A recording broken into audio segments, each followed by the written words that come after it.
Hello friend, first of all I would like to thank you for liking my previous video। और इस बार मैंने फिर आपके लिए एक रूबिक क्यूब मैजिक लेके आया हूँ। मैंने एक्चुअली पिछले वीडियो में मैंने फ़ैन ऑन कर दिया था, जिसके कारण ऑडियो प्रॉब्लम थोड़ा हो गया था, लेकिन इस टाइम मैंने फ़ैन ऑफ करके बनाया। और इतना गर्मी में भी, गर्मी तो बहुत है आज, जिससे आप लोगों को भी पता है, फिर भी मैंने किसी तरह से मैनेज कर लिया है। सो इस बार मैंने नया रूबिक क्यूब मैजिक लेके आया हूँ। आई होप आप लोग को पसंद आएगा। और थोड़ा इसको अट्रैक्टिव बनाने के लिए इसमें थोड़ा म्यूजिक भी ऐड कर दिया है मैंने। सो इस वीडियो में आप 4 रूबिक क्यूब मैजिक देखेंगे, जिसमें से फर्स्ट हो गया है इमेजिनेशन सॉल्व, और सेकेंड हो गया इंस्टेंट सॉल्व, जो मैंने आपको पिछले वीडियो में भी दिखाया था।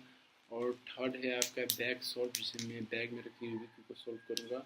और फोर्थ हो गया आपको colour change solve. I hope आपको चारों के चारों मैजिक पसंद आएगा। अगर पसंद आया तो प्लीज़ लाइक कमेंट और शेयर करिएगा मेरे वीडियो को। और thank you so much for that.